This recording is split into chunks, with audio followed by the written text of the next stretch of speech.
आइए profit and loss का एक बहुत ही ज़बरदस्त सवाल देखते हैं। इसको सॉल्व करने का सबसे बेस्ट मेथड क्या हो सकता है वो सीखते हैं। तो हमें दिया हुआ है कि a retailer prices his product to earn a 40% profit even after offering a 4A% discount. तो इतना डिस्काउंट देने के बाद भी 40% प्रॉफिट हो रहा है in a particular day. Instead of this discount the retailer ends up giving 3A plus 25%, यानी इस केस में वो 3A प्लस 25% डिस्काउंट दे रहा है। तो उसका प्रॉफिट एंड लॉस बताना है। ठीक है, देखो हमें अगर मैं अपने इस सवाल को सब करने का सबसे बेस्ट अप्रोच की बात करूँ तो मैं अगर अपने ऑप्शंस की तरफ नज़र डालूँ तो यहाँ पर जो मेरे ऑप्शंस हैं वो ए पर डिपेंड नहीं हो रहे।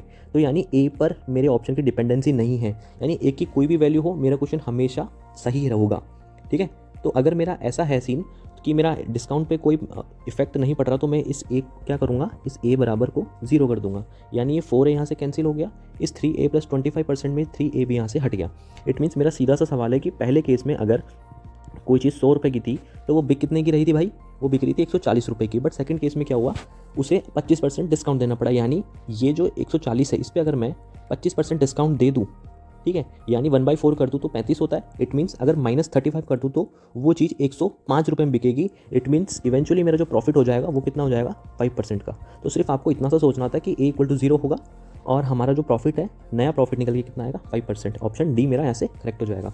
तो आप ऐसे सवालों को काफ़ी इजीली हैंडल कर सकते हो। आई होप आपको समझ में आया होगा।